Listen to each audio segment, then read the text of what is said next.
Hey, welcome back to After the Episode, brought to you by Line Cutters, the adjustable ring that cuts fishing line. Hey, what's going on, guys? It's Ty and Captain Josh, LimitOut Charters. Yeah, we want to talk to you a little bit about this episode we just threw up yesterday with Theresa in the back of Big Lagoon.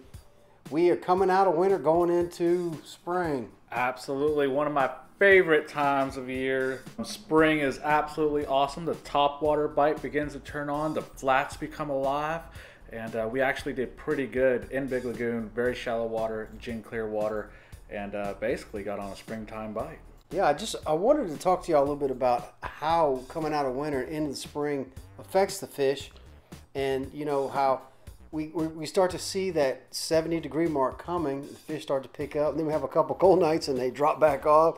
Then it comes back over 70, and here we go again. Yes, sir. What you're talking about really is just a transitioning pattern. You know, fish are moving back and forth, whether it be their wintertime holes or their springtime flats. But we all know spring is coming, so it's just going to get that. It's just going to get warmer and warmer and warmer, and as it does, the bite just gets hotter and hotter and hotter. In your opinion, Josh, what's that magic water temperature for the flats? I'm talking shallow to really kick into gear. Really to kick into gear, I'm looking for 72 degrees. Now, things are happening once we get to 68, but 72, it is game on. But consistency is the name of the game. You know, right after about the April full moon, the first full moon of April, which is right around the corner, that's when we're really going to get our warming trends, and we're going to see that 72 to 74 degree water temp stick around and stay. Well, this is something Josh is teaching me, is to pay attention to the moon. It's something I haven't done in the past, and he's kind of turned me on to it. Dig a little deeper into that moon phase thing. What can people look for? Well, really, it's the full moon, and during that full moon, that is the best time to target big speckled trout for whatever reason. Now, I'm no marine biologist. I'm just a fisherman that takes a lot of notes. And, well, during the full moon phase, that's when these big specks are feeding, especially at night. And, but that doesn't mean you have to target them at night. You know, I always recommend fishing the tidal swings, you know, high outgoing tide, whatever time of day that is, that's when I want to get out there.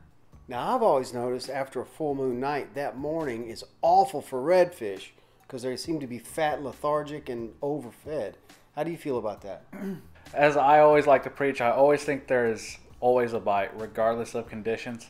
And let's just say we did have a full moon, and the next morning, you know, I do believe that there is a topwater bite somewhere, especially come this April.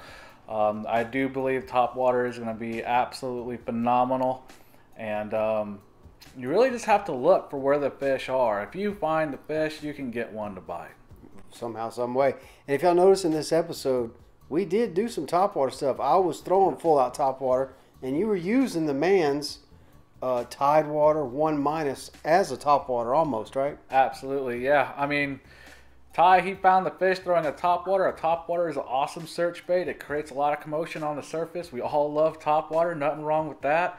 I was basically doing the same thing, but you know, with a wake bait, and really, it's just about covering water. It's about, you know, throwing a lure that doesn't get caught in that shallow water grass.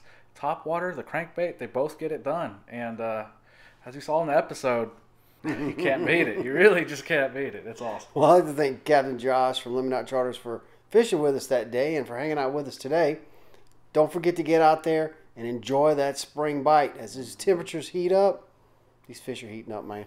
Absolutely. Big gator trout, plenty of redfish on the flats. We got a lot to look forward to. It's going to be fun.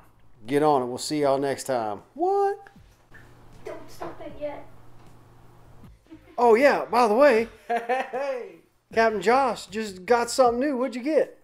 Ty, I just want to thank you and Theresa, 30 miles out as a whole. Without your guys' help, I couldn't really be doing what I'm doing. Everybody needs help in something, whether it be fishing, whether it be learning how to ride a bike, whatever it may be. Well, check me out, guys. Got a new YouTube channel, and this is it right here, LIM-IT-OUT Charters. Brand new YouTube channel. There's going to be a lot of information on there. We're going to do a little bit of collaboration together. Love to help, man. No man's an island. What? forget to subscribe. Well, you heard it from Theresa. What I was about to say is no man's an island. But if you find yourself on an island, you better have a fishing rod and a man's.